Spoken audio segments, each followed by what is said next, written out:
No ano de 1960, o Brasil foi abalado por um crime tão bárbaro quanto impensável, cometido por alguém que mantinha um relacionamento íntimo com a família. Neide Maria Maia Lopes, então com 23 anos, conquistou a fama macabra de Fera da Penha, depois de sequestrar e tirar a vida da pequena Tânia, que era filha de seu amante.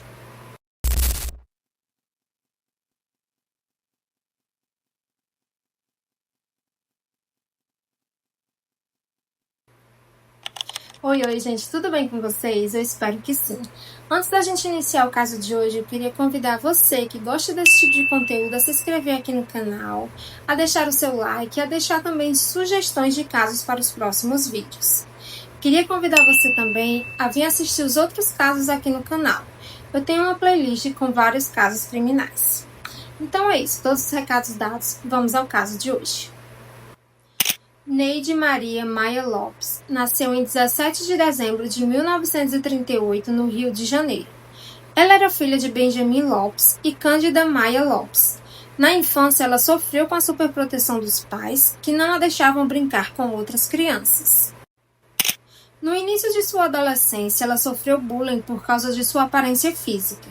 Durante esse período também, ela começou a ler contos de romances policiais, o que assustava seus pais e também sua irmã Marilda. Tendo o rosto coberto por acnes e insatisfeita com seu nariz, sua autoestima era baixa. Durante um período, ela namorou com um rapaz chamado William, mas esse relacionamento foi um fiasco, pois Neide sofria com os ciúmes excessivos do namorado, o que levou ao término.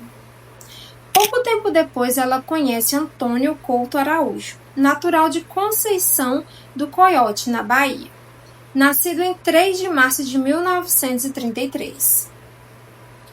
O que Neide não sabia é que Antônio já era casado com Nilza Coelho, que era natural do Rio de Janeiro, e o casal tinha 2 filhas. Uma delas era a pequena Tânia Maria, que nasceu no Rio de Janeiro em 31 de janeiro de 1956, e a filha mais velha se chamava Solange.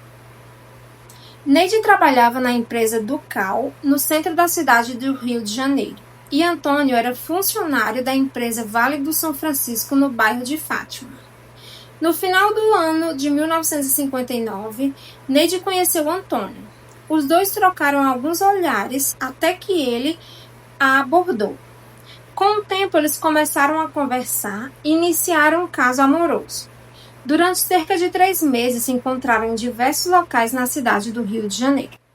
O que para ela parecia ser um relacionamento perfeito, se tornou um pesadelo quando um dia, um senhor de cerca de 50 anos a abordou e disse que conhecia Antônio, e que ele tinha uma esposa e 2 filhas. A partir de então, Neide começou a seguir Antônio e descobriu tudo sobre sua família. Neide o confrontou, e o mesmo disse que seu relacionamento não estava bem e que ele se separaria para viver com Neide. Mas essa promessa nunca aconteceu, o que deixou Neide com muita raiva. Então, durante alguns dias, ela rodeou a residência do casal na rua Antônio Vargas, em Piedade, subúrbio carioca. Se apresentou com um nome falso, utilizando a desculpa de que tinha estudado com Nilza no Colégio Duque de Caxias e estava interessada amorosamente em seu irmão, Nelson Coelho, para conhecer melhor a família. Quando Antônio descobre essa aproximação de Neide, ele rompe com ela, o que deixa ela mais furiosa ainda. Se sentindo rejeitada, ela arquitetou um plano de vingança, não contra o homem que a abandonou, mas sim contra sua inocente filha. Então, nesse momento, Tânia decide sequestrar a pequena Tânia, que era o xodó de Antônio, para poder ameaçá-lo, fazer com que ele retomasse o seu relacionamento. Ressalva-se que desde o surgimento dessa história, havia um boato de que Antônio havia forçado Neide a fazer um aborto, mas essa história nunca foi confirmada. No dia 30 de junho de 1960, Neide acordou disposta a pôr um fim na farsa do amante. Ela então ligou para o Instituto Joelma, onde Tânia estudava. Essa escola ficava localizada na rua Gonçalo Coelho, em Piedade. Ao telefone, ela se passou por Nilza, a mãe de Tânia. Na ligação, ela informou à escola que uma vizinha chamada Odete é quem iria buscar a filha, pois ela iria a uma consulta de seu médico em outro bairro. Neide então chegou ao colégio e, por falta de prevenção de sequestros nessa época, ela conseguiu levar a criança. Ao chegar na escola por volta das 14 horas para levar a merenda de Tânia, Nilza descobriu que sua filha havia sido retirada por outra mulher. Assim, junto com a dona do colégio, comunicou o sequestro à polícia. Durante a tarde, Neide passeou com a menina em várias ruas e bairros do Rio de Janeiro, dando-lhe balas, pipocas e comprando um frasco de álcool que, segundo ela, seria para fazer um remédio para um resfriado. Chegou a levar a menina até a casa de Zizélia, residente do conjunto habitacional Lápide da Penha na época. Zizélia era uma ex-inquilina de sua avó e ela mantinha um laço de amizades com Neide. Elas conversaram e ela disse que a menina era filha de sua amiga que vivia no bairro Cavalcante. Durante a conversa, Neide retirou uma mecha de cabelo da menina. Provavelmente ela retirou essa mecha do cabelo da menina para poder provar a Antônio que ela havia raptado. Nesse momento, Zizélia, ela estranhou a atitude da amiga, mas em momento nenhum ela questionou sobre isso. Durante esse período, Neide também fez diversas ligações para a casa da família, dizendo de estar com a menina, mas em momento nenhum ela se identificou. Ao cair da noite, por volta das 8 horas, Neide levou Tânia a um galpão do Matadouro da Penha. Munida de um revólver calibre 32, ela atirou na nuca da criança a queima-roupa. Para tentar ocultar o cadáver, Neide incendiou o corpo de Tânia e saiu do local pouco tempo depois. Por volta das 23 horas, um funcionário do Matadouro da Penha passeava com seu cavalo pelos arredores do local, quando subitamente um animal se assustou com uma fogueira. Ao averiguar, o funcionário descobriu o corpo carbonizado do que parecia ser uma criança na fogueira. A notícia logo se espalhou, e pouco tempo depois a polícia chegou ao local.